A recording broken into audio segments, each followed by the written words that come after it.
इन वंदे मातरम। स्वागत है आप सभी का आपके channel an institute for golden future के ऑनलाइन प्लेटफॉर्म पर।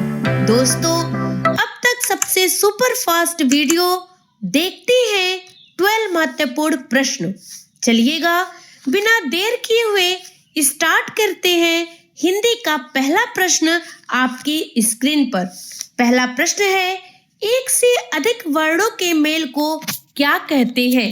एक से अधिक वर्णों के मेल को व्यंजन कहते हैं, क्योंकि व्यंजन बिना स्वर के बन नहीं सकता है। व्यंजन को स्वरों की सहायता से बोला जाता है और इनकी संख्या 33 होती है। अगला प्रश्न है, अंत्यस्थ व्यंजन की संख्या कितनी है? अंत्यस्थ व्यंजन की संख्या 4 होती है। कौन कौन से? य, र, ल और व। अगला प्रश्न है, स्वरों की संख्या कितनी होती है? स्वरों की संख्या 11 होती है। कहाँ से लेकर कहाँ तक?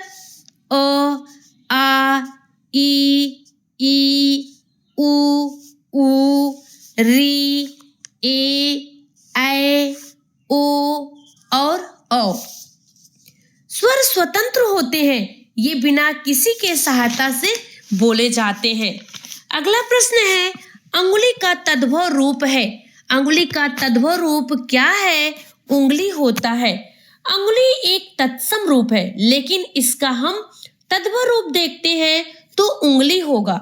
हम लोग हमेशा यही तो कहते हैं कि हमारे उंगली में चोट लग गया है। अगला प्रश्न है, समास किसे कहते हैं? समास किसे कहते हैं? शब्दों के मेल को हम समास कहते हैं। शब्दों के मेल को समास कहते हैं। अगला प्रश्न है, अक्षरों के मेल को क्या कहते हैं? अक्षरों के मेल को हम संधि कहते हैं। संधि मुख्यतः 3 प्रकार के होते हैं। कौन कौन से?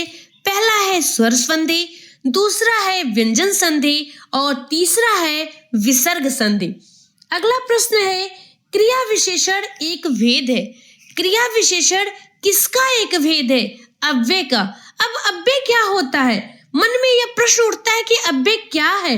अव्यय वह होता है जो लिंग वचन के आधार पर नहीं बदलता है। चाहे दोस्तों इसका लिंग बदल दो, चाहे वचन बदल दो, चाहे कर्ता बदल दो, लेकिन इसमें कोई परिवर्तन नहीं होता है। अगला प्रश्न है आपके सामने, गणेश का पर्यायवाची शब्द क्या है? गणेश का पर्यायवाची शब्द क्या है? एकदंत, विनायक, गणपति, लंबोदर, गजानन, गणनायक, गणराज, गणेश्वर, महाकाय। सब कुछ याद कर लो, सब कुछ रट लो दोस्तों। परीक्षा में जो भी इनमें से उत्तर आए ट्रिक कर दो, 1 नंबर पक्का आपका हो जाएगा। अगला प्रश्न है, सुधाकर का क्या अर्थ होता है? सुधाकर का क्या अर्थ होता है? इसका अर्थ है चंद्रमा। अगर आपसे ये भी पूछे सुधांशु का क्या अर्थ होता है?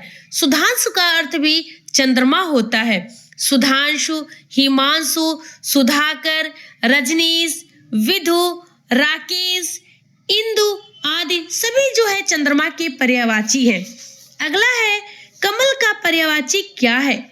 कमल का पर्यायवाची राजीव, कुवलय, अंबुज, नीरज, पंकज, जलज, सरोज, पुंज। दुनिया में ज वाले शब्द कमल के होते हैं। ज का अर्थ होता है जन्म देना। अगला है, बादल का पर्यायवाची क्या होता है? बादल का पर्यायवाची जलद, वारिद, नीरद, पयोध, तोयध, घन, मेघ, अभ्र। मतलब द का अर्थ होता है देने वाला।